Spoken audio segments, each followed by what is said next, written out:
Pour devenir électrotechnicien, Constantin NDB doit faire preuve de beaucoup de détermination. Il a obtenu une place en apprentissage, mais problème, son employeur a résilié son contrat pour des raisons économiques.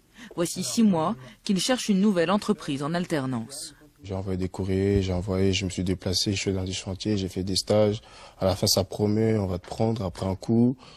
On ne te prend pas, après, t'as pas le choix. Je continue toujours à chercher. De moins en moins de contrats d'apprentissage sont signés. Malgré les exonérations de charges, le climat est trop incertain. Et la suppression récente d'une prime de 1 000 € par apprenti pour les sociétés de plus de 11 salariés a également envoyé un message dissuasif. J'ai des boulangers pâtissiers qui ont 12, 13, 14 salariés.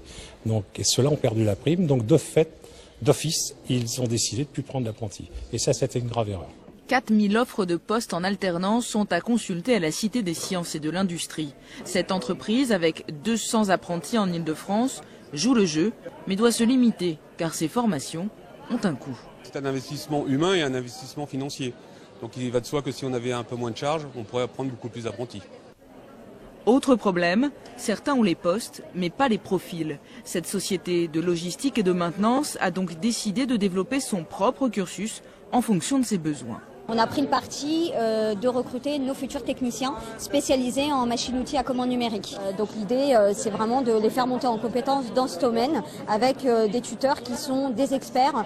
Le gouvernement a promis qu'il n'y aura pas un jeune en apprentissage sans employeur à la rentrée prochaine.